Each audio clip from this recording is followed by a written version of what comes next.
A young billionaire separates from his wife, and days later finds his twin daughters living on the street. What happened to her left everyone in shock.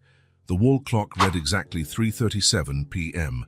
when the pens touched the paper for the last time. The soft sound of ink gliding over the smooth surface echoed through the luxurious office, sealing the fate of a 15-year marriage. Michael Thompson, CEO of one of the largest technology companies in the country, and Sarah Thompson, a former model and socialite, had just signed the divorce papers. The law firm, located on the top floor of a skyscraper in the financial heart of the city, exuded opulence. The walls were paneled in fine wood, contrasting with modern Italian-designed furniture. Through the floor-to-ceiling windows, the city stretched out like a carpet of concrete and glass, seemingly oblivious to the drama unfolding in that room. Sarah, a 38-year-old woman with perfectly styled blonde hair and an impeccable Chanel dress, let out an almost imperceptible sigh. Her blue eyes, usually cold and calculating, betrayed a glint of triumph as she flipped through the pages of the agreement. Michael, on the other hand, kept a blank expression. At 42, his tanned, well-groomed face showed no sign of emotion.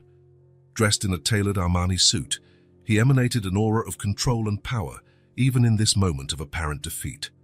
"Congratulations, Mrs. Thompson," said Sarah's attorney, a middle-aged man with thin-rimmed glasses. "This is undoubtedly one of the most generous settlements I've seen in my career." Sarah allowed herself a discreet smile. "Thank you, Dr. Goldstein.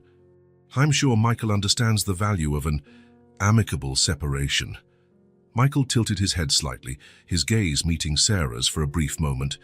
"Certainly," he replied, his voice low and controlled. "Family has always been my priority." Michael's attorney, a stern-looking woman in a flawless pantsuit, cleared her throat softly. "Mr. Thompson, would you like to review the main terms one last time?" Michael made a dismissive gesture with his hand. "That won't be necessary, Dr. Hawthorne. I'm fully aware of what I'm granting." And indeed, the generosity of the settlement was surprising, even by ultra-wealthy standards. Sarah was receiving the family mansion, a property valued at an impressive $15 million. Located in one of the city's most exclusive neighborhoods, the 11,000-square-foot home was a symbol of status and luxury. Additionally, Michael had agreed to pay a monthly alimony of $100,000, an amount that would ensure Sarah maintained the lifestyle to which she was accustomed. The luxury cars, a Bentley, a Ferrari, and a Range Rover, would be transferred to her name, as well as a substantial investment portfolio. While the attorneys exchanged final documents and instructions, Sarah couldn't help but think about her daughters. Emily and Emma, the 4-year-old twins, were at that moment playing in the mansion's garden under the watchful care of Betty, the housekeeper who had been with the family since the girls were born. As though reading her thoughts, Michael spoke up. "I imagine the girls are with Betty." Sarah nodded. "Yes, I thought it best to keep them away from all this." For a moment, a shadow of sadness crossed Michael's face, but it was quickly replaced by his usual mask of indifference. "Great. I plan to see them before I leave on my business trip." "A trip?" Sarah arched a perfectly shaped eyebrow. "I didn't know you had such immediate commitments." Michael adjusted his tie, a gesture Sarah knew well. He did it when he felt uncomfortable. "It came up last minute. An important deal in Asia. I can't postpone it." Dr. Goldstein interrupted the conversation, handing a leather folder to Sarah. "Here are all the guarantees we discussed, Mrs. Thompson. Every detail of the agreement is protected by strict clauses. Your future and the girls' future is secured." Sarah took the folder, feeling the weight of the expensive paper in her hands. It was the weight of security, of independence, of the future. "Thank you, Doctor. I'm sure you did an impeccable job." Michael stood up, buttoning his jacket with a smooth motion. "If you'll excuse me, I need to prepare for the trip. Sarah, I'll speak with the girls tonight. I promise to keep regular contact no matter where I am." He extended his hand to Sarah, a surprisingly formal gesture for a couple who, until a few hours ago, had shared a life. Sarah hesitated for a moment before accepting the handshake. "Have a good trip, Michael," she said, her voice neutral. "The girls will be happy to see you." As Michael left the room, closely followed by his attorney, Sarah felt a wave of relief wash over her body. It was the end of one chapter and the start of another. A chapter where she would be in control. The rest of the afternoon went by in a blur of signatures, stamps and handshakes. By the time Sarah finally left the law office, the sun was already setting, painting the sky in shades of orange and pink. Her driver waited on the sidewalk, holding the door of a black limousine. "Home, Mrs. Thompson." Sarah paused, savoring the moment. "Yes, James." "Home?" During the ride, Sarah couldn't help looking out the window, observing a city that now felt different. Every building, every street, every person seemed charged with new possibilities. When the limousine passed through the mansion's gates, Sarah saw Betty in the garden, supervising Emily and Emma as they played on an elaborate playground. The girls' laughter filled the air, bringing a genuine smile to Sarah's face. "Mommy!" the twins shouted in unison when they saw Sarah step out of the car. They ran toward her, their flowered dresses fluttering in the wind. Sarah knelt down, opening her arms to receive her daughters. The smell of grass and the sweet scent of children's shampoo flooded her senses as she hugged them. "My princesses," Sarah murmured, kissing the tops of their blonde heads. "Did you have fun today?" Emily, always the most talkative, began excitedly telling Sarah about the sandcastle they had built. Emma, more reserved, just smiled and snuggled closer to her mother. Betty approached, her kind face marked by a worried expression. "Is everything all right, ma'am?" Sarah stood up, still holding her daughter's hands. "Everything's great, Betty. Actually, things will change a bit around here." The housekeeper nodded, immediately understanding. "Should I start reorganizing the house?" "Please," Sarah replied. "And Betty, thank you for everything." While the twins went back to their playtime, Sarah and Betty entered the mansion. The interior, with its high ceilings and sophisticated decor, seemed strangely empty. "Will Mr. Thompson come to pick up his things?" Betty asked hesitantly. Sarah shook her head. "That won't be necessary. Everything he needs has already been separated. The last boxes will be taken away tomorrow." The following hours were spent in a silent dance of reorganization. Betty, efficient as ever, started subtly removing traces of Michael's presence. Photos were repositioned, personal items were carefully packed, spaces were reconfigured. Sarah oversaw everything with a keen eye, occasionally pausing to check on the girls in the garden. With every passing minute, the reality of her new situation solidified. By nightfall, the mansion already had a different air. Lighter, perhaps. Or maybe it was just Sarah's perception. Dinner was a quiet meal. The twins, tired from a day filled with play, ate without much fuss. Sarah watched her daughters, amazed at their innocence, at how they seemed oblivious to the seismic changes taking place in their lives. "Is Daddy not coming to dinner?" Emma asked suddenly, her small voice breaking the silence. Sarah felt a lump in her throat. "No, sweetheart. Daddy had to go on a work trip, but he promised to call you before bedtime." As if on cue, the phone rang at that moment. Sarah answered, putting it on speaker for the girls. "Hi, princesses." Michael's voice sounded through the device. "How was your day?" The twins immediately lit up, talking over each other about their garden adventures. Michael laughed, his voice carrying a tenderness Sarah rarely heard when he spoke to her. "That's wonderful. I'm glad you had fun. Now, be good and listen to Mommy, okay? Daddy will be away for a while, but I promise to bring presents when I get back." After a few minutes of conversation, Michael said goodbye. Sarah hung up the phone, feeling a confusing mix of emotions. Part of her was relieved that Michael kept his promise to be present for the girls, even from a distance. Another part wondered how long that commitment would last. The rest of the night went by in a familiar routine: bath, teeth brushing, a bedtime story. When Sarah finally tucked the twins into bed, she felt a wave of love and protection so intense it nearly took her breath away. "Good night, my loves," she whispered, kissing each of the girls. "Mommy loves you more than anything in the world." Leaving the twins' room quietly, Sarah paused in the hallway. The house was silent. The only sounds the distant tick-tock of a clock and the gentle hum of the air conditioning system. She walked to her bedroom, now hers alone, and stopped by the window. The garden was bathed in moonlight. tree shadows swaying gently in the night breeze. Sarah took a deep breath, letting the reality of her new life settle. The divorce was final. The house was hers. The future, with all its possibilities and uncertainties, lay before her. For the first time in years, Sarah felt she could breathe freely. No more whispered arguments, no more constant tension of a deteriorating marriage. Now it was her daughters, and a world of opportunities. With one last look at the garden, Sarah stepped away from the window. Tomorrow would be the first day of the rest of her life, and she was ready to face it. As she got ready for bed, Sarah couldn't help but smile. The future was secure, or at least that's what she thought. The weeks following the divorce brought a new routine to the Thompson mansion. Initially elated by her newly acquired independence, Sarah threw herself headfirst into her new life. Mornings started early, with Sarah overseeing the twins' breakfast before sending them to the most prestigious private school in town. Afternoons were filled with ballet, swimming, and piano lessons for the girls, while Sarah focused on reorganizing the house and planning her social life. Betty, the loyal housekeeper, remained the silent pillar of the family. Her constant and efficient presence ensured that the transition was as smooth as possible for everyone, especially for Emily and Emma. The twins, with their childlike innocence, seemed to adapt well to the new family dynamic. They still asked about their father occasionally, but Michael's regular calls and the gifts he sent from his travels seemed to satisfy them. As days turned into weeks, a comfortable routine set in.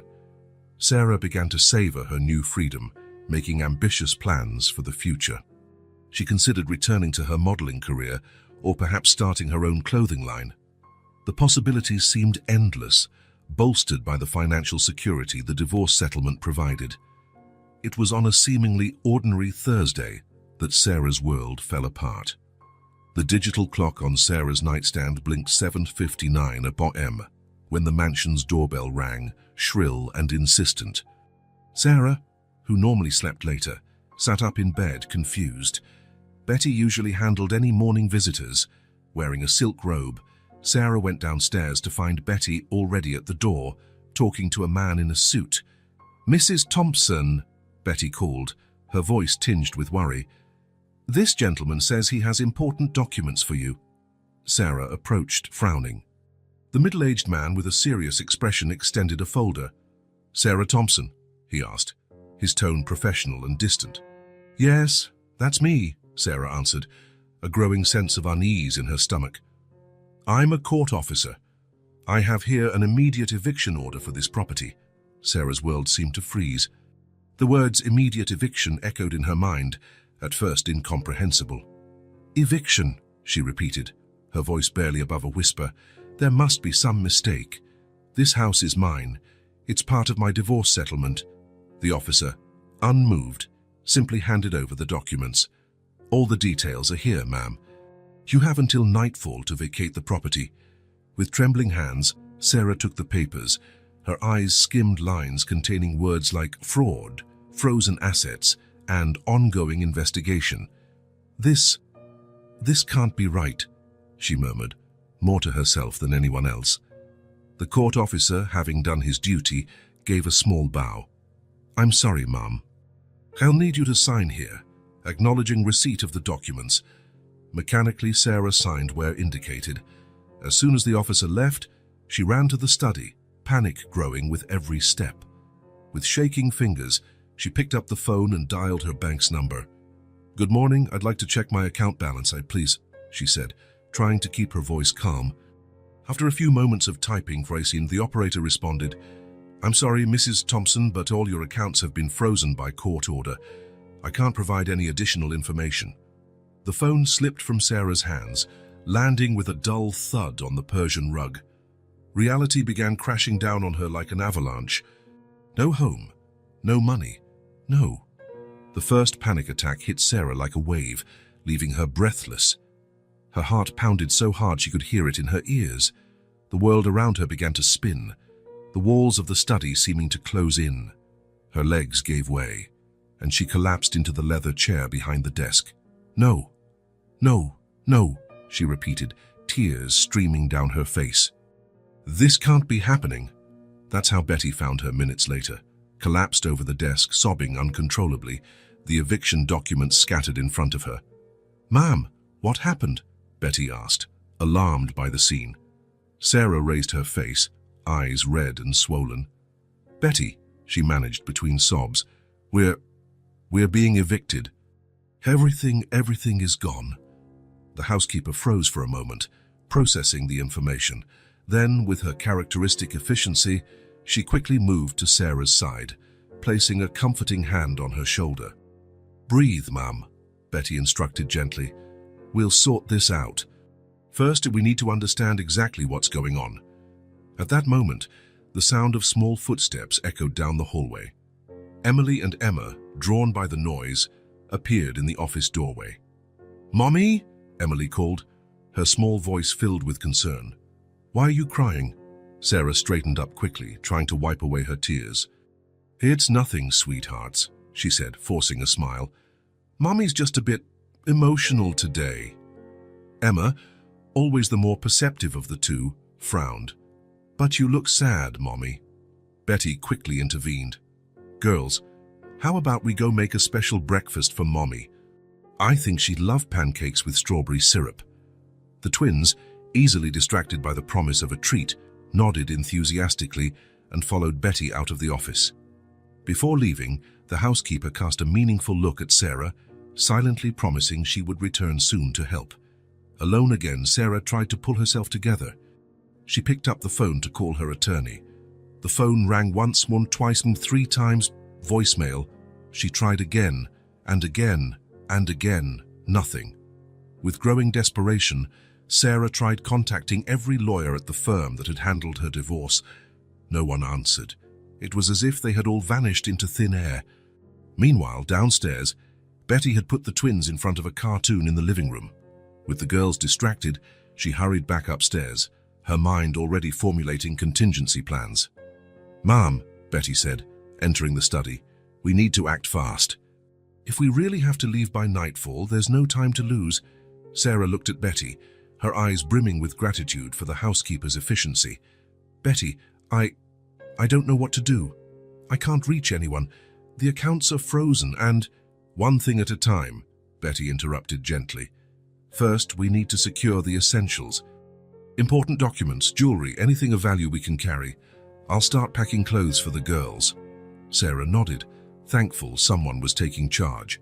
As Betty left to begin preparations, Sarah forced herself to stand. With trembling hands, she began rummaging through the desk drawers, sorting out passports, birth certificates, and other crucial documents. The following hours passed in a blur of frantic activity. Sarah, alternating between despair and determination, scoured the house for anything that might be of value. Jewelry was carefully wrapped in silk scarves and placed in a small travel bag. Important documents were organized in a leather folder. Betty, meanwhile, moved through the house with military efficiency. She packed backpacks with essential clothing for each family member, ensuring there were items suitable for different climates and occasions.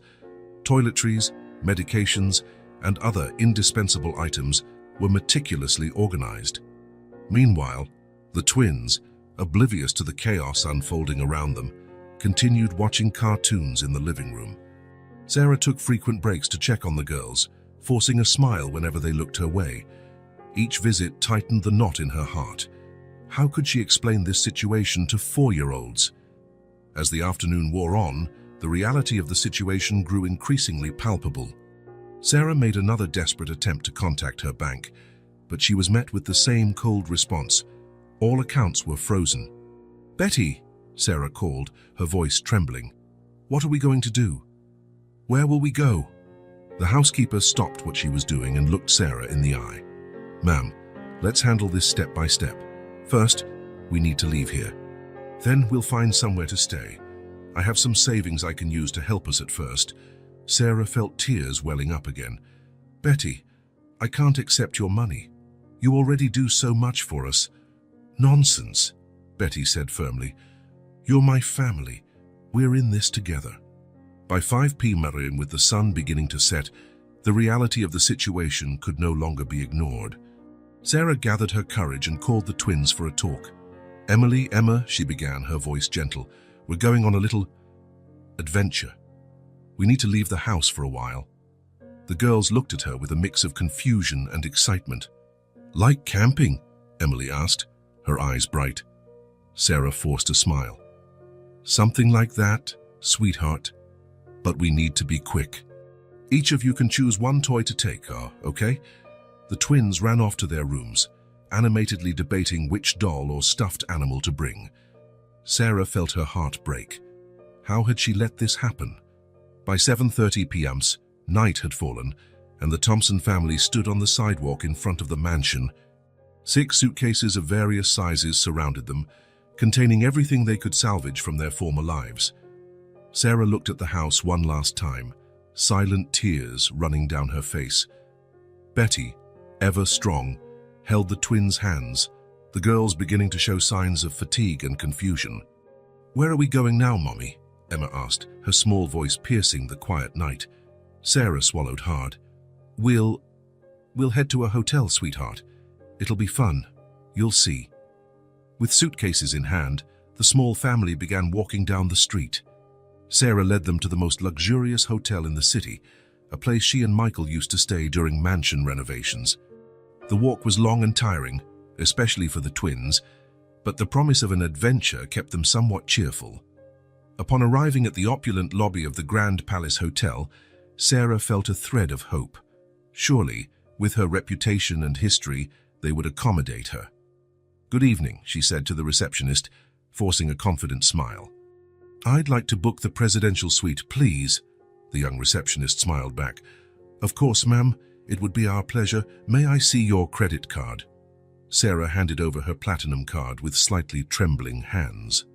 The receptionist ran it through the machine, her smile faltering slightly. "I'm sorry, ma'am. It seems there's a problem with the card." "It's been declined." Sarah's heart raced. "Oh, there must be an error. Please try again." The receptionist complied, but the result was the same. "I'm sorry, but the card is still being declined. Do you have another form of payment?" Sarah frantically searched her purse, pulling out one card after another. Each one was declined. Beads of sweat appeared on her forehead as panic flared inside her. "There must be some mistake," she muttered, more to herself than the receptionist. "I'm Sarah Thompson. My husband, ex-husband, is Michael Thompson. Surely you can make an exception." The receptionist, clearly uncomfortable, quickly consulted her supervisor. After a brief whispered conversation, she turned back to Sarah with an apologetic expression. "I'm sorry, Mrs. Thompson. Without a valid method of payment, we can't make the reservation." Defeated, Sarah gathered the children and Betty, and they left the hotel. The cool night air hit her face like a slap, bringing her back to the harsh reality of her situation. "Don't worry, ma'am," Betty whispered. "We'll try somewhere else." In the following 90 minutes, they visited 3 more hotels. At each one, the scene repeated: declined cards, pitying looks from staff, and Sarah feeling smaller and more desperate each time. At the last hotel, a modest establishment on the city outskirts, Emily tugged on Sarah's sleeve. "Mommy," she said, her voice tired, "where are we going to sleep?" The innocent question felt like a knife through Sarah's heart. She knelt down, hugging her daughter tightly. "Don't worry, sweetheart. Mommy will fix everything." But the words rang hollow even to her own ears.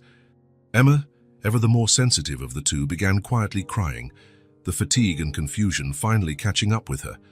Betty, who had been a pillar of strength throughout, intervened. She knelt beside Emma, gently rubbing her back. "Shh, honey," she murmured. "It's okay. How about we sing that song you like? That always cheers you up, doesn't it?" While Betty tried to soothe the children, Sarah felt the world spinning around her. The reality of her situation struck her full force. No home, no money, no place to go. How could this have happened? How had she let her life crumble so completely? The panic she had kept at bay for hours finally overwhelmed her. Her breathing grew rapid and shallow, her heart pounding so hard it felt like it would burst.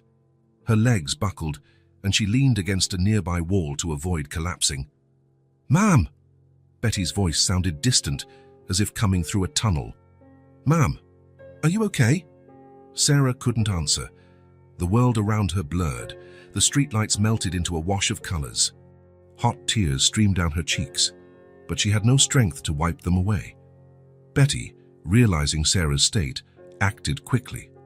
She guided Sarah to a nearby bench, helping her sit down. "Breathe, Mom," Betty instructed, her voice firm but gentle. "Inhale, exhale, that's it." Slowly, following Betty's instructions, Sarah began to regain control. Her vision cleared, and she saw the twins watching her with wide, frightened eyes. "I'm sorry, my darlings," Sarah managed, her voice raspy. "Mommy's just a bit tired." Always practical, Betty took charge of the situation. "I think for tonight, the best we can do is find a quiet place to stay. Tomorrow, with a fresh mind, we can think about what to do next." Sarah nodded weakly, grateful for Betty's initiative. The housekeeper led the group to a nearby park, where they found a bench sheltered by a few trees. It wasn't ideal, but at least it offered some cover. Betty used some of the clothes they had packed to improvise beds for the twins on the bench. The girls, exhausted from the day's events, fell asleep quickly, snuggled against each other. Sarah sat on the ground, leaning against a tree, watching her daughters sleep. The weight of her situation bore down on her like a ton of bricks. How had her perfect life turned into this nightmare in just 24 hours? "Betty," Sarah whispered, looking at the woman who had been far more than just a housekeeper over the years. "What are we going to do?" Betty sat down next to Sarah, taking her hand and squeezing it gently. "We'll survive, ma'am. One day at a time. For now, try to get some rest. Tomorrow will be a new day and we'll find a solution." Sarah leaned back against the tree, feeling the weight of the world on her shoulders. As she closed her eyes, searching for some comfort in sleep, she couldn't stop thinking about how drastically her life had changed in just 24 hours. The soft sound of the twins' breathing and the comforting presence of Betty at her side were the only points of stability in a world that had become unrecognizable. With those turbulent thoughts, Sarah finally succumbed to exhaustion, falling into a restless sleep while the dark park became their temporary shelter against the cold and uncertain night. Dawn found Sarah, Betty, and the twins still in the park, their bodies aching from a night spent on a hard bench in the cold ground. Sarah was the first to wake, her eyes swollen and red from crying. She looked at her daughters, still asleep and curled up against each other, and felt a wave of guilt and determination wash over her. "Betty," she whispered, gently waking the housekeeper, "we need to do something. We can't stay like this." Betty nodded, rubbing the sleep from her eyes. "You're right, ma'am. First, we need money for food and a place to stay." Sarah looked down at her left hand, where her wedding ring and a Cartier watch still sparkled, cruel reminders of her former life. With a heavy sigh, she removed them. "Let's try selling these." While the twins still slept, Sarah and Betty took turns visiting a nearby jewelry store. The owner, an elderly man with thick glasses, examined the pieces carefully. "I'm sorry, Mom," he said, his voice filled with pity. "I can't offer you much for these. The market is tough." Sarah swallowed hard, accepting an offer far below the piece's real value. It was better than nothing. With some money in hand, Betty went to a local grocery store to buy food while Sarah stayed with the girls. When Betty returned with bags of bread, fruit, and water, Sarah felt a surge of gratitude for the housekeeper's loyalty. The twins woke up confused and hungry. Sarah forced a smile, presenting the makeshift breakfast as a picnic adventure. Emily and Emma ate in silence, their large, worried eyes scanning the park around them. It was that afternoon when Emily began coughing. At first, Sarah tried to ignore it, hoping it was just a passing irritation. But as the day progressed, the cough worsened, and Sarah noticed her daughter's forehead felt hot to the touch. "She has a fever," Sarah murmured to Betty, panic rising in her voice. Betty nodded, her expression serious. "We need medicine. I'll look for a pharmacy." While Betty went in search of a pharmacy, Sarah tried to calm Emily, who was now shivering slightly in her arms. Emma watched with wide eyes, clinging to the only toy she had brought from home. Night fell, bringing a biting cold. Emma, exhausted but unable to sleep for fear of her sister's condition, whimpered softly. Sarah held them both, trying to warm them with her own body. Betty returned with a bottle of cough syrup and some fever-reducing pills, having spent nearly all of her personal savings. Sarah administered the medicine to Emily, silently praying it would take effect. The following days blurred together in a struggle for survival. Sarah made countless attempts to contact Michael. Each call was met with the same cold message. The number you have dialed does not exist. Text messages weren't delivered. Emails bounced back as undeliverable. As their resources dwindled rapidly, Sarah and Betty sought out homeless shelters. The first they visited was full ash, no available space. The second refused to accept children. The third had a long waiting list. A week passed, and the family's situation only worsened. Emily, still feverish, coughed incessantly. Emma had stopped speaking, withdrawing into a frightening silence. The twins, once full of life, now looked like shadows of themselves, visibly losing weight. In a desperate act, Betty reached out to a local church. The pastor, moved by their plight, offered daily meals but had no accommodations to spare. It was little, but at least they wouldn't starve. Nights were the worst. The cold of the streets crept into their bones, and Sarah barely slept, constantly on guard against the dangers of the night. She watched her daughters toss and turn, Emily coughing in her sleep and Emma clinging silently to her doll. Betty, always practical, did her best to maintain some semblance of normalcy. She washed their few clothes in public restrooms, trying to keep them clean and presentable. But the reality of their situation was etched on their tired faces and worn clothes. As the days passed, Sarah was forced to sell her last ring, a gift from her late mother. The money barely covered more medicine for Emily and a few meals. Finally, 2 weeks after they had been evicted, the money ran out entirely. Sarah looked at Betty, silent tears rolling down her cheeks. "What do we do now?" she whispered, her voice broken with despair. Betty took Sarah's hand, squeezing gently. "We keep fighting, Mom, for them," she said, glancing at the sleeping twins. "There's always hope." Sarah nodded weakly, gazing up at the starry sky above. She didn't know what tomorrow would bring, but as long as she had her daughters and Betty by her side, she'd find the strength to go on. The cold night enveloped them, the city streets indifferent to the drama unfolding on its sidewalks. The Thompson family, once on top of the world, was now fighting for basic survival, one day at a time. As the third week on the streets approached, the Thompsons' situation became increasingly desperate. Sarah, once the image of elegance and sophistication, could barely recognize herself in the reflections of store windows. Her face was thin and pale, with dark circles under the eyes that had once sparkled with confidence. Emily, still battling a persistent fever, seemed more fragile every day. Her cough, far from improving, had turned into a harsh, worrying sound echoing through the cold nights. Emma, on the other hand, had completely withdrawn into a silent world, her once bright eyes now dull and distant. Betty, despite her own fatigue and worry, remained the rock of the family. She rationed their few supplies carefully, always making sure the twins ate first. Her hands, once soft from years of housekeeping, were now rough and cracked from washing clothes in public sinks and scrubbing floors at various establishments in exchange for leftover food. One particularly cold night, while they sheltered under the awning of a closed store, Sarah finally broke down. The tears she had held back for so long, for the sake of the children, finally poured out, silent and bitter. "How did I let this happen, Betty?" she sobbed quietly, careful not to wake the twins. "Where did I go so wrong?" Betty, with the wisdom of a lifetime, simply held Sarah, allowing her to release the accumulated pain and frustration. "It wasn't your fault, ma'am," Betty murmured. "Sometimes life throws us curves we can't predict. What matters is how we react to them." As the night wore on, Sarah finally fell asleep, exhausted from crying. Betty remained awake, keeping watch over the family and reflecting on the events that had led them to this point. She knew something was amiss, that there was more to this story than a divorce gone wrong. But for now, her priority was keeping everyone alive and together. With dawn came a quiet resolve. Sarah, eyes still puffy, but with a new determination, looked at Betty. "We can't go on like this," she said, her voice hoarse but firm. "For Emily and Emma, we need to find a solution. Today." Betty nodded, a small smile of pride crossing her tired face. "Yes, ma'am. Together, we'll find a way."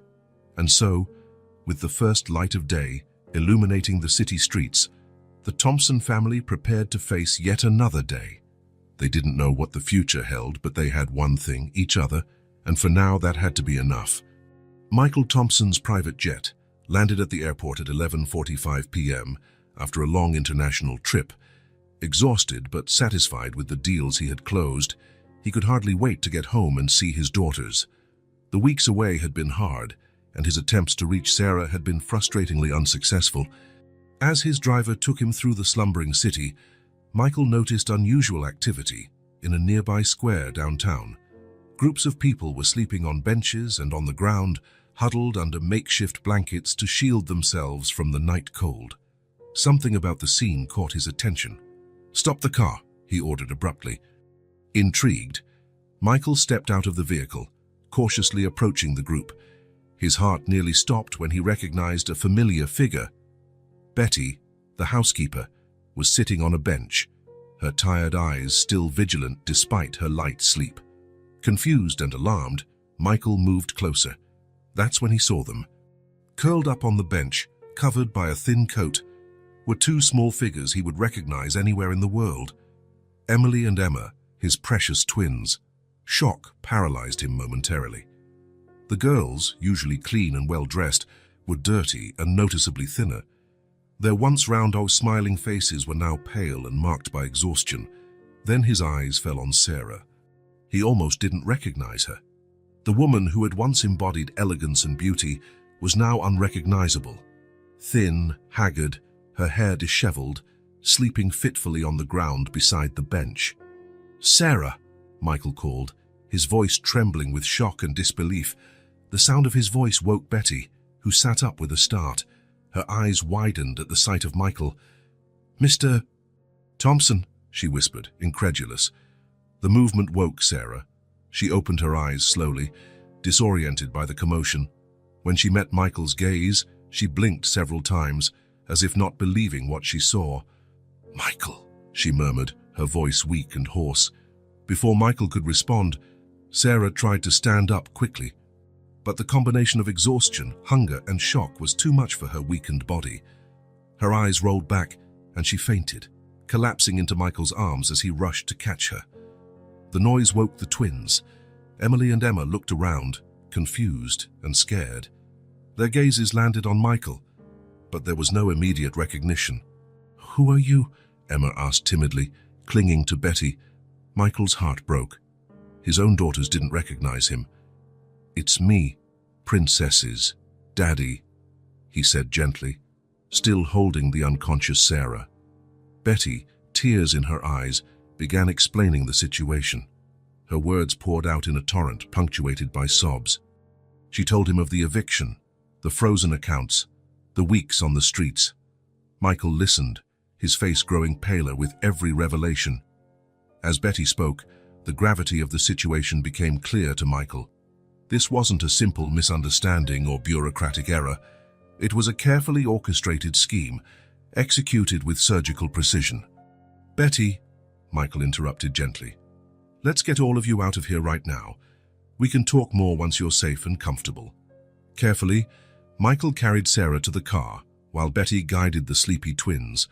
The driver, discreet as always, asked no questions, only helped them all settle into the vehicle. "To the Grand Lux Hotel," Michael instructed. During the ride, Michael watched his family. Sarah remained unconscious, her head resting on Betty's lap. The twins, scared and confused, clung to each other, casting wary glances at Michael.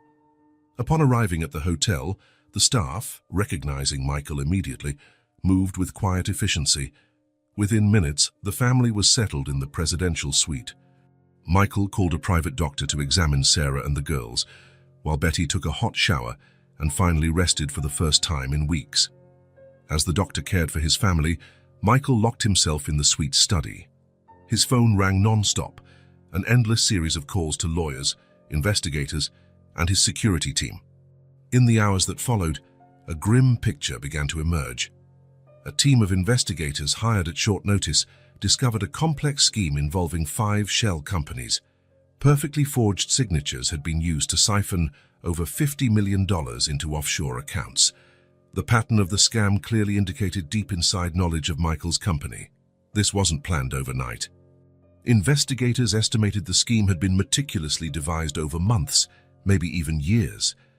While the investigators dug deeper, finding digital traces and clues in seemingly innocent transactions, Sarah began to regain consciousness.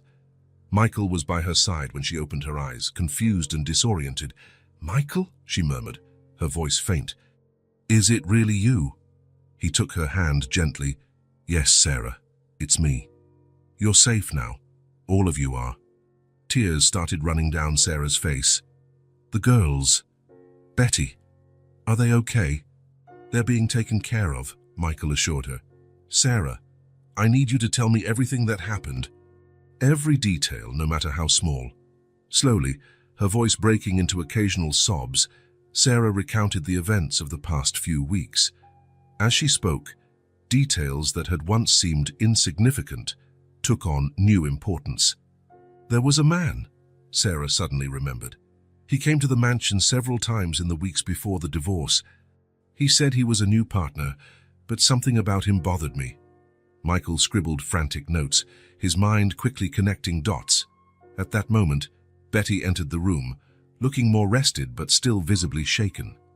"Mr. Thompson," she said hesitantly, "there's something I should have mentioned before. In the weeks leading up to all this, I noticed strange goings-on at the mansion. People I'd never seen before, coming and going at odd hours." Michael nodded gravely. "Betty, every detail is important. Please, tell me everything you remember." As Betty spoke, Michael felt rage building inside him. Someone had taken advantage of his trust, endangering his family, and he was determined to find out who and make them pay. "Rest now," he said softly to Sarah and Betty.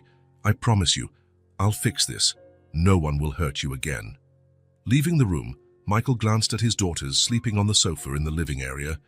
Emily and Emma, so innocent and vulnerable, had no idea of the turmoil surrounding them. He would do anything to protect them, to right the wrongs that had been done. With renewed resolve, Michael returned to the office. The night would be long, but he wouldn't rest until he had answers. The game had only just begun, and Michael Thompson was ready to fight. As the night wore on, Michael remained in the sweet study, immersed in a complex web of information and theories. His computer screens displayed charts, financial reports, and profiles of potential suspects. His sharp business mind was now wholly focused on unraveling the mystery that had nearly destroyed his family.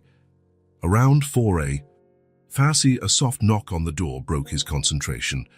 It was Betty, her eyes tired but alert. "Mr. Thompson," she said gently, "you need some rest. The girls might wake up soon, and they'll want to see their father." Michael nodded, rubbing his exhausted eyes. "You're right, Betty. As always." He stood, feeling the stress and fatigue in his shoulders. "How are they?" "Sleeping peacefully, sir. The doctor said with proper nutrition and rest they'll recover soon." Michael walked to the room where the twins slept. He paused at the door, watching his daughters. In slumber, they looked so peaceful, so blissfully unaware of the chaos that had engulfed them. A mixture of deep love and fierce determination grew inside him. Returning to the living room, he found Sarah awake, wrapped in a blanket on the sofa. Their eyes met, sharing years of history in silence. "Michael," Sarah began, her voice still weak. "I'm so sorry. I should have—" "Shh," Michael interrupted gently, sitting next to her. "It's not your fault, Sarah. We were all victims here." Sarah nodded, silent tears sliding down her cheeks. "What happens now?" Michael took her hand, squeezing gently. "Now, we fight back. We find out who did this and make them pay.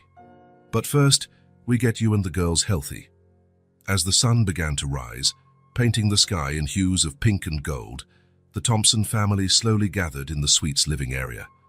The twins, still sleepy, finally recognized Michael, running into his arms with cries of "Daddy." Betty watched with a tired but happy smile. The storm hadn't passed, she knew that, but at least now they had a safe harbor. Hugging his daughters and looking at Sarah and Betty, Michael felt a firm resolve solidify within him. This was only the beginning. There was a long road ahead: recovery, investigation, justice. But with his family by his side, he was prepared to face any challenge.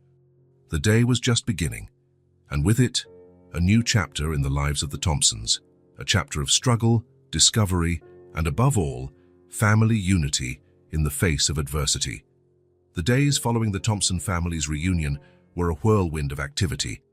While Sarah and the twins recovered in the comfort of the luxury hotel, Michael plunged headfirst into the investigation, determined to uncover the mystery behind the scheme that had nearly destroyed them. A team of private investigators, hired by Michael, began a thorough sweep of the company offices. Armed with cutting-edge technology, they examined every inch of the facility in search of clues that might have gone unnoticed. It was during this search that they made a shocking discovery. Hidden away, almost imperceptible to the naked eye, they found several concealed cameras in Michael's office. The devices had been strategically placed to capture every movement, every document, every conversation that took place in the CEO's workspace. When informed about the cameras, Michael felt a chill run down his spine. The idea that someone had been watching him, invading his privacy and likely stealing confidential information, deeply unsettled him. While the investigators continued their work, Michael decided to speak again with Sarah and Betty, hoping they might recall more details that could help piece together the puzzle. Sarah, still pale but regaining her strength, furrowed her brow in concentration. "Now that you mention it, there was a man who started appearing frequently at the mansion in the weeks before the divorce. He introduced himself as a new partner, but something about him always bothered me. I can't explain exactly what, but his presence made me uneasy." Michael took quick notes, his mind already trying to connect the dots. "Do you remember his name? Or what he looked like?" Sarah shook her head, frustrated. "I can't recall the name. He was tall, well-dressed, grey hair, always very polite, but there was something cold in his eyes." Betty, who was sitting nearby, cleared her throat softly. "Mr. Thompson, now that Mrs. Sarah has mentioned it, I remember something. In the weeks before everything fell apart, I overheard several suspicious phone calls." Michael turned to her, interested. "What kind of calls, Betty?" "Well, they were always in hushed tones, as if the person didn't want to be overheard. And I often caught phrases like, 'Everything is going according to plan,' or 'He suspects nothing.' At the time, I didn't think much of it. But now..." At that moment, Emily, who had been quietly playing in the corner of the room, approached. "Daddy, will the nice uncle bring more presents?" Michael looked at his daughter, confused. "What nice uncle, sweetheart?" "The uncle who used to come over and bring presents for me and Emma. He said he was our new uncle, and it had to be a secret." Michael's blood ran cold. The thought that someone had approached his daughters, gaining their trust, filled him with a rage he could barely contain. Taking a deep breath, he forced a smile for Emily. "Don't worry about that now, Princess. Why don't you go play with your sister?" As Emily returned to her toys, Michael exchanged worried looks with Sarah and Betty. The puzzle was starting to take shape, and the emerging picture was unsettling.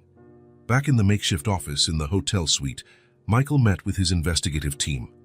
An analysis of the company's emails revealed a series of deleted messages, carefully wiped to leave no trace.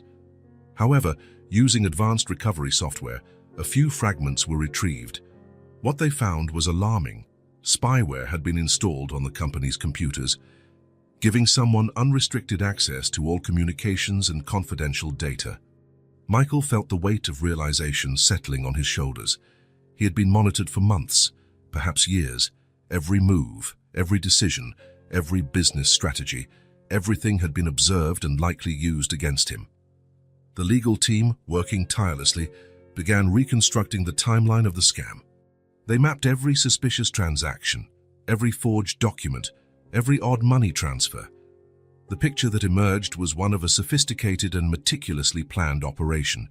It was during that reconstruction that the first concrete suspect was identified. A high-ranking employee, someone Michael considered trustworthy, repeatedly showed up in suspicious transactions and coded communications. Mr. Thompson, said the head investigator, presenting a dossier, we believe this man, Robert Caldwell, your CFO, may be at the center of it all. Michael took the file, his heart heavy. Robert had been more than an employee. He was a friend, someone Michael trusted implicitly. The idea that he might be behind all this was almost unbearable. However, as he examined the presented evidence, Michael couldn't deny the logic behind the accusation. Robert had access to everything: finances, strategies, contacts. He was perfectly positioned to orchestrate a scam of this magnitude. What do we do now? Michael asked, his voice laden with emotion. The chief investigator answered firmly, Now, Mr. Thompson, we tighten the net. We have enough evidence to involve the authorities. It's time to bring Robert Caldwell in for questioning and see what he has to say. Michael nodded slowly, feeling a tumult of betrayal and the determination to see justice done. The puzzle was far from complete, but the pieces were beginning to fit. And with each new revelation, Michael grew more resolved to uncover the truth behind the conspiracy and protect his family at any cost. As night fell over the city, Michael remained in his makeshift office, surrounded by papers, reports, and computer monitors displaying complex graphs. His tired face, illuminated by the bluish glow of the screens, reflected the mixture of determination and worry consuming him. Sarah entered quietly, bringing him a cup of coffee. She placed it beside Michael and, hesitantly, rested a hand on his shoulder. You need to rest, she said softly. Michael looked at her, their eyes meeting for the first time in hours. I can't, Sarah.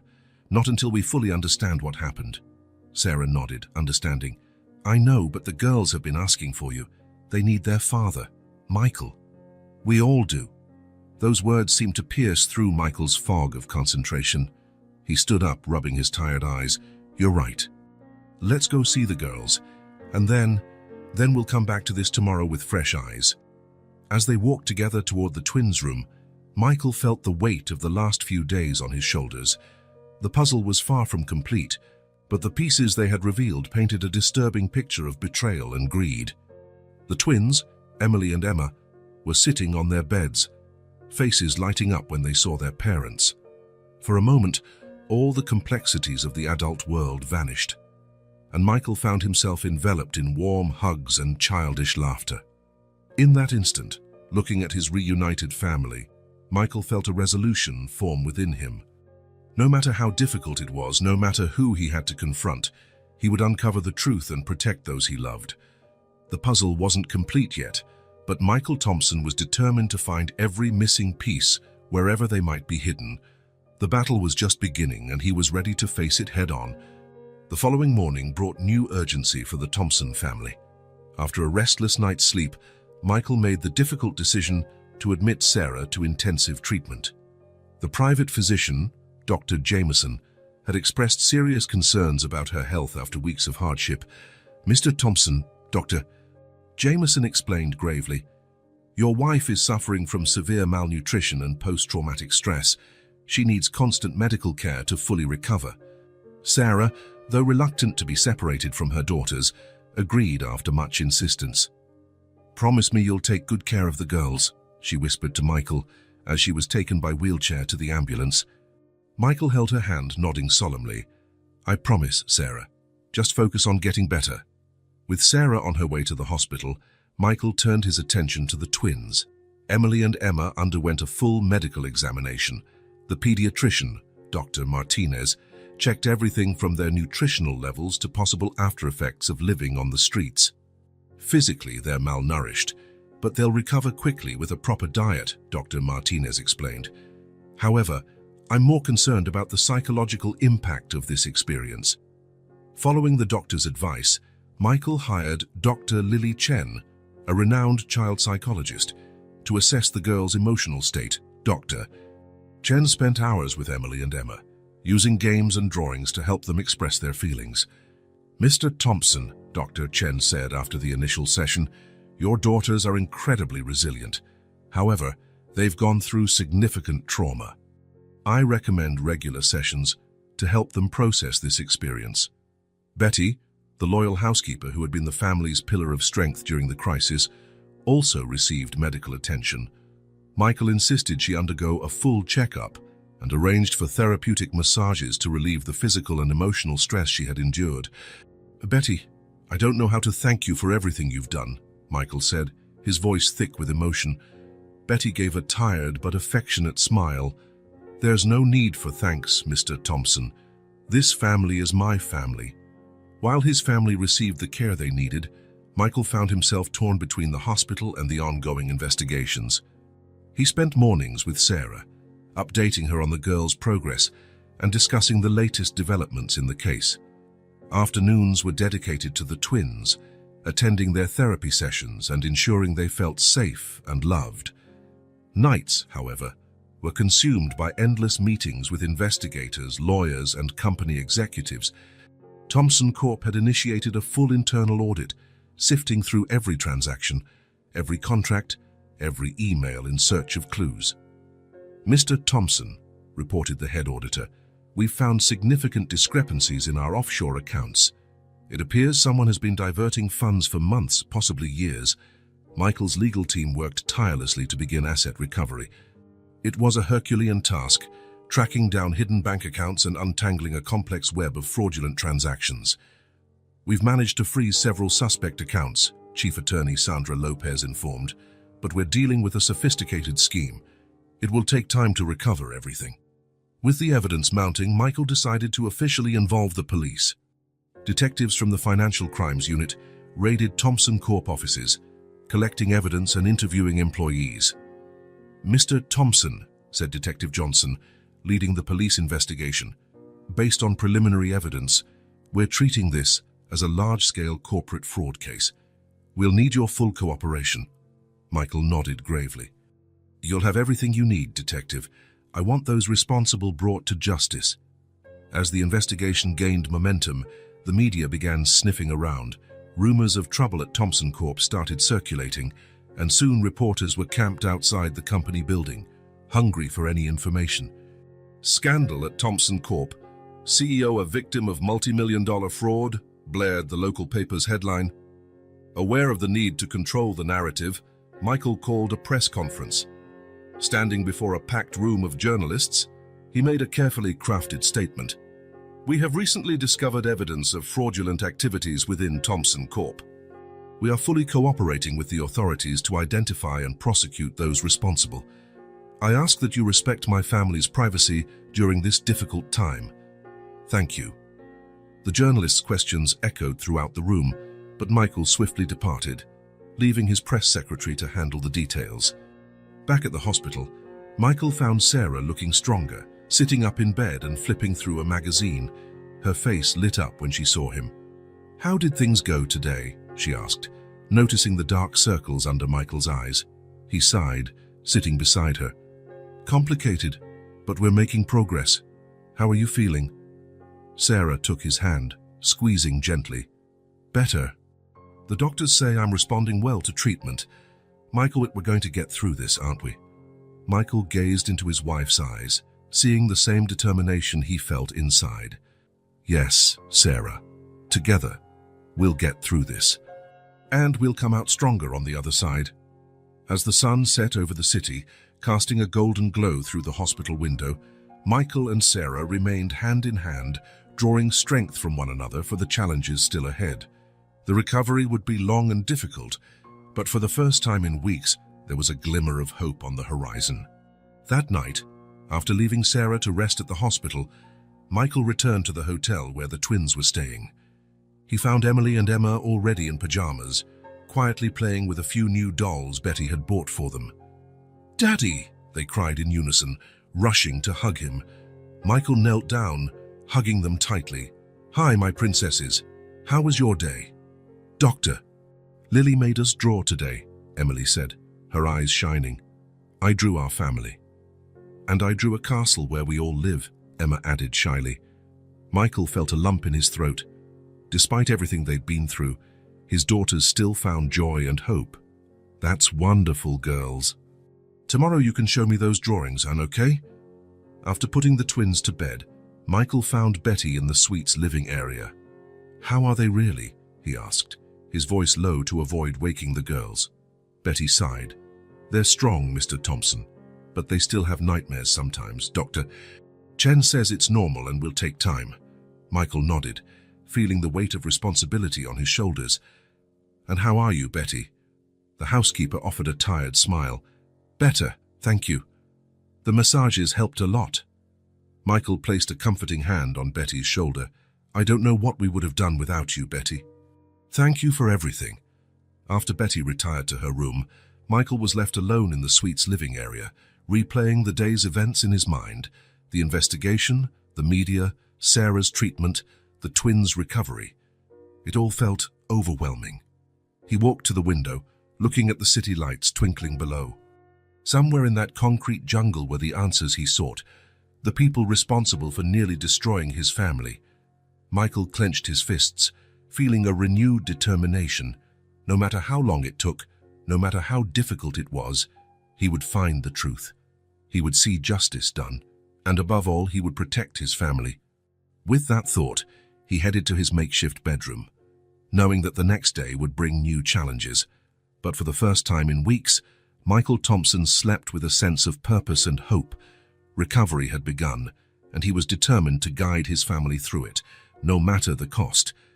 As the investigation deepened, each day brought new revelations, and pieces of the puzzle began to fit together. Determined to reach the bottom of the conspiracy that had nearly destroyed his family, Michael Thompson poured himself into the work, coordinating teams of investigators, lawyers, and auditors. One of the first major breakthroughs came from questioning former Thompson Corp employees. Skilled detectives conducted meticulous interviews, and a disquieting pattern emerged. Multiple ex-employees mentioned secret meetings, hushed conversations, and a tense atmosphere in the months leading up to the collapse. "It was like a shadow hanging over us," reported a former secretary. "People who were normally open and friendly suddenly became reserved and nervous." Intrigued by these accounts, Michael ordered a comprehensive review of the security camera footage from the last 6 months. What they found was shocking. Footage revealed a series of clandestine meetings after business hours, held in isolated conference rooms, and even in the company parking lot. "Mr. Thompson," said the head of security, showing Michael a series of frozen images. "These meetings weren't recorded on any official calendar, and look here." He pointed to a figure seen from behind, partially hidden in the shadows. "This person appears in several meetings, but never shows their face to the camera." While the investigation at the company progressed, Sarah, still recovering at the hospital, had a sudden recollection that sent shockwaves through the inquiry. "Michael," she said during one of his visits, "do you remember that hidden safe we installed in the mansion? The one behind the painting in the study?" Michael frowned, trying to recall. "Vaguely. We almost never used it, right?" Sarah nodded. "Right. But a few weeks before everything fell apart, I saw someone messing with it. At the time, I assumed it was you, but now..." This information led to a frantic search of the old Thompson mansion. Investigators, armed with a search warrant, combed the study and, hidden behind a valuable painting, found the safe Sarah had mentioned. When they opened it, a deluge of incriminating documents spilled out: falsified contracts, records of illegal transactions, and, most disturbingly, a detailed dossier on Michael's personal and professional life. "This is terrifying," murmured one of the investigators, flipping through the dossier. Whoever compiled this knew every aspect of Mr. Thompson's life. While the adults dove deeper into the mystery, it was an unexpected voice that provided a crucial clue. Emma, the quieter twin who had barely spoken since their traumatic eviction, suddenly opened up during a session with Dr. Chen. "Uncle Robert said Daddy was bad," she whispered, clutching her teddy bear. "He said he was going to teach Daddy a lesson." Maintaining her professional composure, Dr. Chen gently encouraged Emma to continue. The little girl revealed fragments of a conversation she had overheard, mentioning hidden accounts and making Michael pay. When informed of Emma's disclosure, Michael felt a mix of shock and anger. Who was this Uncle Robert, who had approached his daughters and planted seeds of doubt in their young minds? The answer came from an unexpected source. Betty, the ever-loyal housekeeper, suddenly recalled a suspicious phone call she had overheard on the night before the eviction. "It was late," she recounted to Michael, her voice trembling at the memory. "I was making my final rounds of the house when I heard the phone ring in the study. Normally I wouldn't answer, but something told me to pick up the extension in the kitchen." Betty then described an enigmatic conversation with phrases like, "Everything's ready," and "Tomorrow, Michael Thompson will fall." Armed with this new information, Michael intensified the investigation. A thorough audit of Michael's personal finances revealed something shocking. There were secret bank accounts in his name, containing millions of dollars in diverted funds. "This is impossible," Michael declared, staring incredulously at the bank statements. "I never opened these accounts." The IT forensics team worked tirelessly to recover deleted emails from the company's servers. What they found was a complex web of coded communications, revealing an elaborate scheme that had been planned for months, if not years. As investigators traced the financial movements, a clear pattern emerged. Funds were diverted from legitimate company projects, funneled through a series of ghost accounts, and eventually ended up in offshore accounts, apparently controlled by a single individual.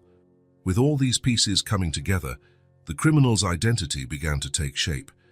And when the name finally surfaced, it felt like a punch to Michael's gut. Robert Thompson, his long-estranged half-brother. Memories flooded Michael's mind. Robert, the son from their father's first marriage, had always been the black sheep of the family. Bitter about the attention and success Michael received, Robert had disappeared years ago, vowing revenge. With the criminal's identity revealed, the investigation gained new momentum.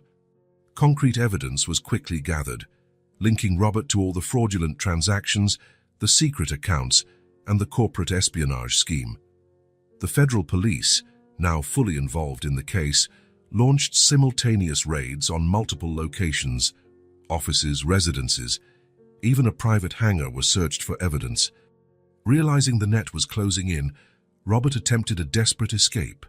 Security cameras at the international airport caught him trying to board a private jet bound for a country with no extradition treaty. His capture was dramatic. Federal agents stormed the VIP terminal, guns drawn, as Robert tried to blend into the crowd, but it was too late. Within minutes, he was handcuffed and escorted out of the airport. During the initial interrogation, Robert remained silent, invoking his right not to incriminate himself. However, confronted with the mountain of evidence against him, he eventually offered a partial confession. "He was always the favorite," Robert muttered, his face twisted with bitterness. "Michael, the golden boy. Michael, the heir. I just wanted what was rightfully mine." Robert's confession revealed a revenge plot that had been festering for years. Resentful of what he perceived as their father's favoritism toward Michael, Robert had vowed to destroy everything his half-brother had built.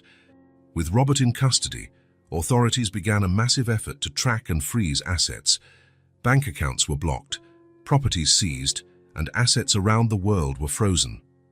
The final confrontation between the half-brothers took place during an emotional deposition. Seated across the table from Robert, Michael could barely contain his anger and disappointment. "Why, Robert?" Michael asked, his voice trembling with emotion. "We weren't just brothers, we were friends once. How could you do this? How could you put my family in danger?" For a moment, Robert seemed to waver. A flicker of remorse crossed his face before it was replaced by a mask of indifference. "You'd never understand, Michael. You always had everything." The deposition continued for hours, with Robert eventually revealing key details of the scheme, including the location of additional hidden assets and the names of minor accomplices. Sarah, now recovered enough to leave the hospital, was called in to identify Robert. Her face went pale at the sight of him. "That's him," she said, her voice barely above a whisper. "The man who visited the mansion. He claimed he was a new partner, but there was always something off about him." Betty was also summoned, providing critical evidence about the suspicious conversations she had overheard over the months. Her meticulous observations and sharp memory filled important gaps in the crime's timeline. With each new revelation, each puzzle piece slotted into place, the Thompson family felt a weight lifting from their shoulders. The truth, as painful as it was finally coming to light. One night, weeks after Robert's capture, the Thompson family gathered in the hotel suite that had become their temporary home. Michael, Sarah, the twins, and Betty sat together, sharing a simple meal. "Is it over?" Emma asked timidly, her big eyes seeking reassurance from the adults' faces. Michael smiled gently, pulling his daughter into a hug. "Yes, sweetheart. It's over. We're safe now." Sarah placed her hand over Michael's, her eyes shining with unshed tears. "We've been through so much," she said softly, "but we're here, together." Betty, always the voice of reason and comfort, added, "And stronger because of it, I'd say." As the evening wore on, the Thompsons breathed a collective sigh of relief for the first time in months. The nightmare was over, the secrets had been uncovered, justice was being served, and the future, though still uncertain, seemed brighter than ever. Michael looked around the table at the faces of his loved ones. They had walked through fire and emerged on the other side, scarred, yes, but not defeated, and ready to rebuild, more united and stronger than ever. As the night wore on, the atmosphere in the hotel suite grew lighter. Emily and Emma, finally succumbing to their exhaustion, began to yawn, their little bodies worn out from weeks of tension. "I think it's time for two little princesses to go to bed," Sarah said softly, getting up to take the girls to their room. Michael nodded, giving each daughter a goodnight kiss. "Dream of good things, my darlings," he whispered, overwhelmed with gratitude that they were safe again.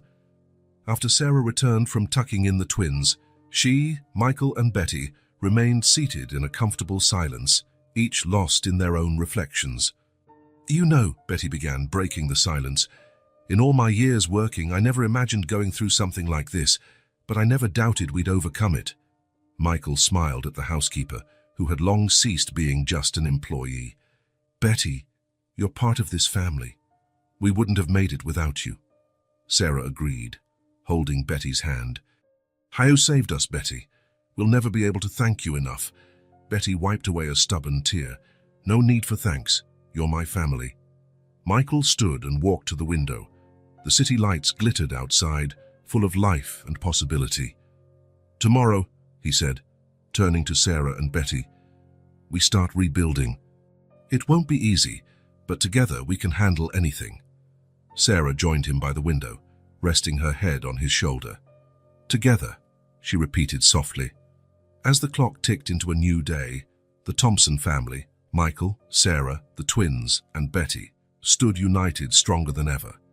The future, once so uncertain and frightening, now shone with promise and hope.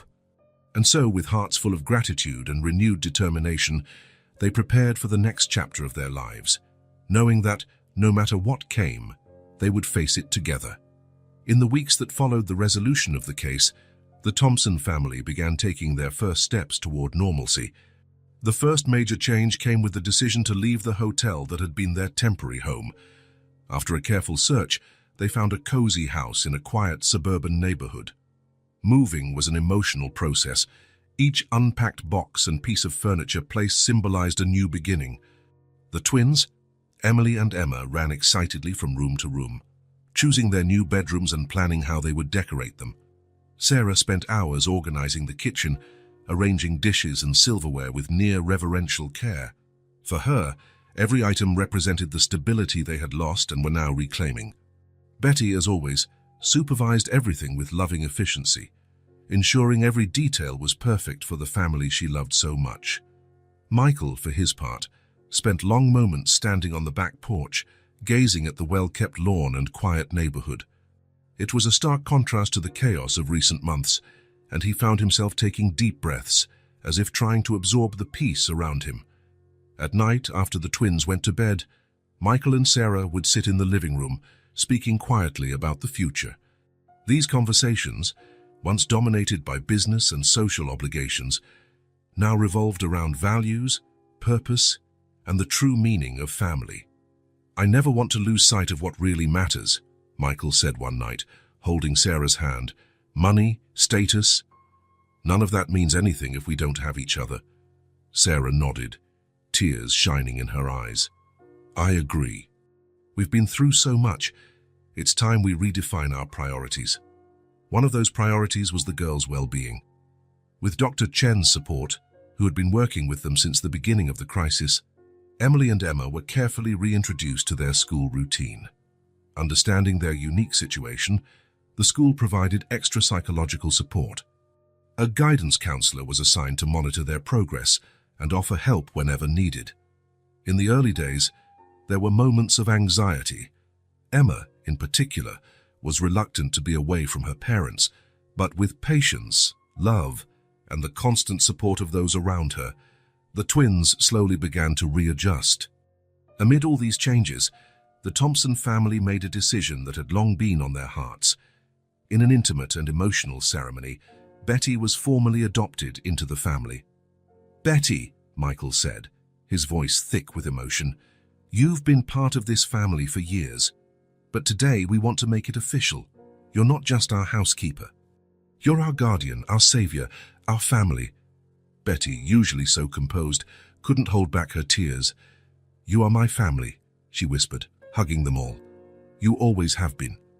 As the family adjusted to their new reality, Michael turned his attention to restructuring Thompson Corp. The company, shaken by the scandal, needed to recover not just financially, but also rebuild its reputation. With the help of specialized consultants, Michael implemented a series of new controls and policies. Regular audits, greater operational transparency, and a strict code of ethics were just some of the changes introduced. "We'll never let this happen again," Michael declared in a meeting with shareholders. "Thompson Corp will be a model of integrity and corporate accountability." Inspired by the ordeal they had lived through, Sarah decided to take a more active role in both family and business decisions. She started attending important meetings, offering a valuable perspective, and often challenging Michael to consider the human impact of each decision. "We can't forget the people behind the numbers," she would often remind everyone. A crucial part of the family's healing process was therapy. Weekly, the Thompsons attended sessions with a family therapist to process the trauma they had endured. These often emotional and challenging meetings allowed each member to express fears, frustrations, and hopes.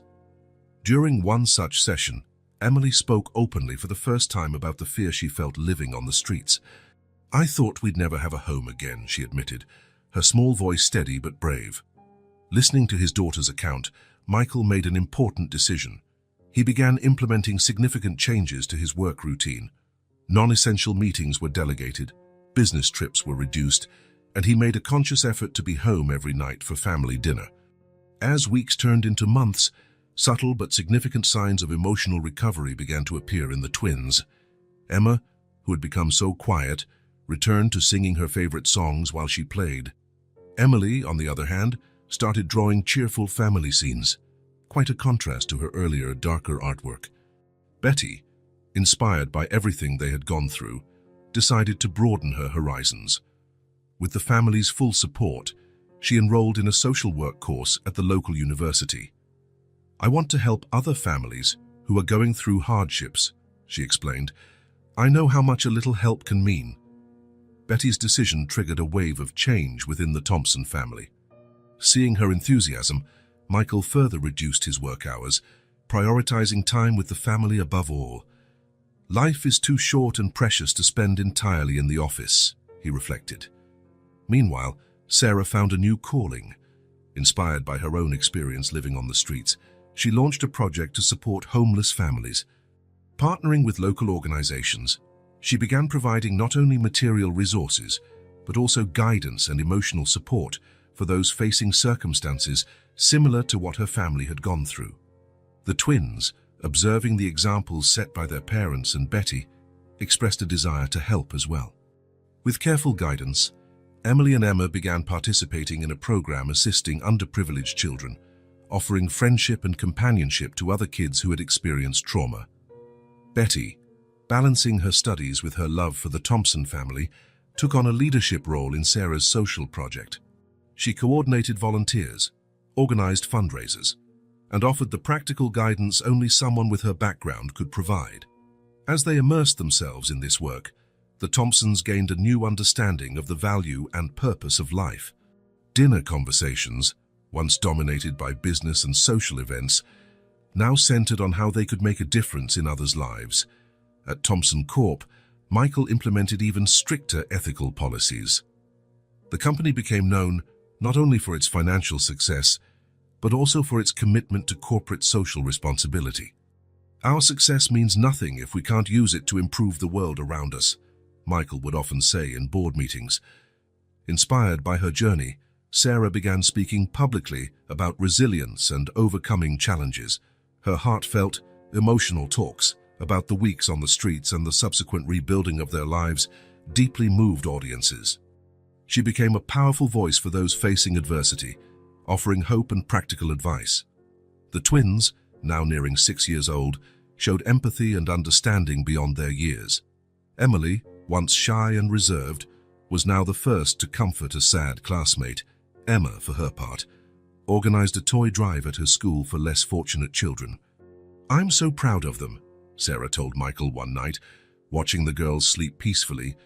"They've been through so much, but instead of hardening their hearts, it made them kinder." Betty, as dedicated as ever, balanced her job with her studies. Her nights were often spent reading textbooks and writing essays, but her enthusiasm never waned. Finally, after 2 years of intense study, Betty graduated with a degree in social work, receiving her diploma to the enthusiastic applause of the Thomson family and a crowd of people she had helped along the way. Betty's graduation was a moment of celebration for the whole family, but also one of reflection. Looking back on how far they had come, Michael, Sarah, the twins, and Betty found themselves in awe of their journey. "We've been through so much," Michael said during the graduation dinner, "but look at us now, stronger, more united, and more purposeful than ever." It was that night that the idea of creating a foundation was born. The Thomson Foundation for Families in Crisis would be dedicated to helping families facing circumstances similar to what they had experienced. "We can use our experience, our resources, and our platform to make a real difference," Sarah proposed, her eyes shining with excitement. The idea was met with unanimous approval. Over the following months, the family worked tirelessly to bring the foundation to life. Michael leveraged his business connections to secure funding and partnerships. Sarah contributed her first-hand experience and passion for social work. Betty added her newly acquired knowledge in social services and her deep understanding of families in crisis. Even the twins played a role, offering ideas on how the foundation could specifically help children affected by family upheaval. When the Thomson Foundation for Families in Crisis was officially launched, it was a moment of immense pride and achievement for the entire family. The launch event brought together community leaders, business partners, and most importantly, families who had already been helped by the Foundation's pilot programs. Stepping onto the stage to deliver the opening speech, Michael looked at his family in the front row. Sarah, radiant with pride, Emily and Emma, holding hands, their faces lit with expectation, and Betty, the woman who had been his rock during the storm, now an integral part of his family and mission. "A few years ago," Michael began, his voice laden with emotion, "our family faced a crisis that nearly destroyed everything we had built. We went through moments of despair, fear, uncertainty, but we also experienced the incredible kindness of strangers, the strength that comes from family unity, and the transformative power of hope." He paused, his eyes meeting Sarah's. She nodded encouragingly, tears shining in her eyes. "Today," Michael continued, "we stand here not as mere survivors, but as people transformed by our experience. This foundation is our way of reaching out to those who are going through what we went through, offering not just material resources, but also hope, guidance, and the assurance that they are not alone." As Michael outlined the Foundation's goals and programs, Sarah reflected on the incredible journey that had led them there. From the cold, desperate nights on the street to this moment of purpose and meaningful impact. The twins, sitting quietly but attentively, soaked up every word. They might not fully grasp the magnitude of the moment, but they felt the pride and emotion permeating the air. Betty, seated beside the girls, felt her heart overflow with love and gratitude. From housekeeper to family member, From spectator to active participant in changing lives, her own journey had been as transformative as that of the family she loved. When the speech ended and applause echoed through the hall, the Thompson family came together in a collective hug. In that moment, they were not just a family who had survived a crisis. They were a united force, dedicated to making a difference in the world. And so, with hearts full of gratitude, purpose, and love, the Thompson family embarked on the next chapter of their journey, a chapter of service, impact, and transformation, not just of their own lives but of countless other families experiencing their own moments of crisis. The rebuilding was complete, but the true journey was just beginning. As the night wore on and guests began to leave, the Thompson family remained together, taking in the significance of the moment. Michael, Sarah, Emily, Emma, and Betty found themselves alone in the now nearly empty hall. The silence filled only with the echo of their reflections. Sarah was the first to speak. "Look at us," she said softly, her voice full of emotion. "Who would have thought we'd be here after everything we went through?" Michael nodded, pulling her close. "It's amazing how life can change, how we've changed." The twins, tired but still excited from the night's events, nestled between their parents. Emily raised her eyes, her expression serious. "We're going to help a lot of people, right, Daddy?" "Yes, sweetheart," Michael replied, stroking his daughter's hair. "A lot of people." Betty, watching the scene with tears in her eyes, felt a wave of pride and gratitude. "You're all extraordinary," she said. "Every one of you." The family shared a moment of silence, each lost in thoughts of the path that had brought them here and the future that lay ahead. Finally, Michael straightened up, a determined smile on his face. "Well, family," he said, "this is just the beginning. We have a lot of work ahead." Sarah took his hand, squeezing it gently. "And we'll do it together as always." As they walked out of the hall, leaving behind the final remnants of the launch event, the Thompson family was united not just by blood and love, but by a shared purpose. They had faced the worst and emerged stronger, wiser, and more determined to make a difference. The night ended, but a new era was just beginning for the Thompsons, an era of hope, service, and transformation, and together they were ready to face any challenge the future might bring. A year had passed since the creation of the Thompson Foundation for Families in Crisis, and the transformation of the family was remarkable. The contrast between their current lives and the nightmare they had endured sometimes felt surreal. On a sunny Saturday morning, Michael and Sarah Thompson renewed their wedding vows in an intimate ceremony in their backyard. Surrounded only by their closest loved ones, the couple reaffirmed their love and commitment, their words carrying deeper meaning after the trials they had faced together. The twins, Emily and Emma, now 5 years old, served as flower girls, scattering petals along the path as their parents exchanged rings. Their bright faces and healthy bodies were a living testament to the family's resilience. Once traumatized by their time on the streets, the girls now radiated joy and vitality. Betty, elegant in a pale blue dress, watched with tears in her eyes, her heart full of love and pride for the family that had so completely embraced her. The Thompson Foundation had become a powerful force for change in the community. In just 1 year, it had helped more than 500 people overcome crises and rebuild their lives. Stories of hope and transformation poured in daily, each one a reminder of the positive impact the family was having on the world. Betty, with her social work degree and priceless life experience, now directed multiple social projects under the Foundation's umbrella. Her tireless work and compassion had touched countless lives, inspiring others to join the cause. Thompson Corp, under Michael's renewed leadership, had become a model for ethical business practices. The company was no longer known just for its financial success, but also for its commitment to social responsibility and transparency. Michael was often invited to speak at business conferences, sharing the story of the company's transformation and inspiring other leaders to follow suit. Sarah, motivated by her experience and driven by a desire to help others, published a book recounting the family's journey, from despair to hope. Our Journey from the Streets to Redemption quickly became a bestseller, touching hearts and inspiring readers nationwide. The twins, influenced by the example of their parents and Betty, began their own toy donation drive at school.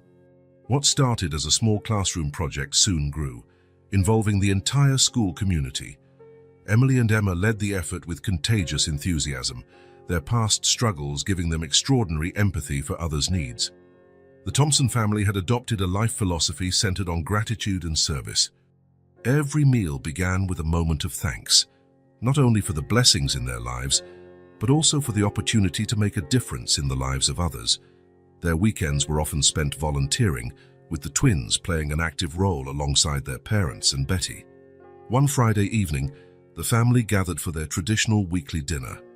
The table was carefully set, candles casting a soft glow over the smiling faces around it. Michael sat at the head, Sarah to his right, Betty to his left. The twins sat between them, eyes shining with excitement. "Before we start," Michael said, raising his glass, "I'd like to propose a toast to our family, to our journey, and to all the lives we've touched along the way." Everyone lifted their glasses, the clinking of crystal echoing through the cozy dining room. As the meal progressed, conversation flowed freely, filled with laughter and enthusiastic plans for the future. Emily talked about her dream of becoming a doctor, to help sick people like the ones we saw on the streets. Emma, meanwhile, wanted to be a lawyer to protect people who can't protect themselves. Sarah shared her idea of expanding the Foundation's programs to other cities, her eyes alight with the possibility of helping even more families. Betty spoke about a new adult literacy project she was developing, her passion evident in every word. Michael, observing his family with a full heart, reflected on how much their lives had changed. "You know," he said, capturing everyone's attention, "a year ago I never imagined we'd be here like this. We've been through so much, but look at us now." Sarah took his hand across the table, smiling softly. "We're stronger because of it, and now we can use our experience to make a difference." "To family," Betty said, lifting her glass again, "and to the bright future ahead of us." As the glasses clinked once more and laughter filled the air, the Thompson family felt a surge of gratitude and hope. They had been reborn from the ashes of their crisis, not just surviving, but thriving, and spreading light wherever they went. The future, once so uncertain and frightening, now shone with the promise of more love, more service, and more lives transformed. And so, surrounded by the warmth of family love and fueled by the purpose they had found, the Thompsons continued their journey, eager to see what new adventures and opportunities to do good the next day would bring. As the night wore on, the Thompsons' dinner evolved into a relaxed session of dreaming and planning. Emily and Emma excitedly shared ideas for future charity projects, their eyes sparkling with the boundless enthusiasm of childhood. Sarah and Michael exchanged looks of pride and affection, marveling at the compassion and maturity their daughters displayed. Betty, seated comfortably nearby, took it all in with a serene smile, her heart overflowing with affection for the family that had embraced her so fully. As the conversation flowed, ranging from concrete plans for the foundation to more distant dreams for the future, it became clear that the Thompson family's rebirth was more than just recovery from a crisis. It was a profound transformation, a redefinition of purpose and values that had touched every aspect of their lives. Michael, looking around the table at his family's smiling faces, felt a wave of gratitude so intense it nearly took his breath away. "You know," he said, his voice soft but filled with emotion, "whatever the future holds, I'm grateful we're facing it together." Sarah squeezed his hand, tears shimmering in her eyes. "Together," she echoed, her voice firm and filled with love. Picking up on the emotional moment, the twins ran to hug their parents, forming a group hug that quickly included Betty. For a moment, they all stood there, bound not just by blood and love, but also by a shared purpose and a deep gratitude for the journey that had brought them there. When they finally parted, smiles shone on every face, and there was a tangible sense of hope in the air. The future, once so uncertain, now seemed filled with infinite possibilities. And so, as night came to a close and stars glittered outside, the Thompson family prepared for another day, a day that, like all the others since their rebirth, would be lived with gratitude, purpose, and an unbreakable commitment to spread light and hope wherever they went. The chapter of their crisis had long since ended. Now they were writing a new story, a story of love, service, and transformation, and it was only the beginning.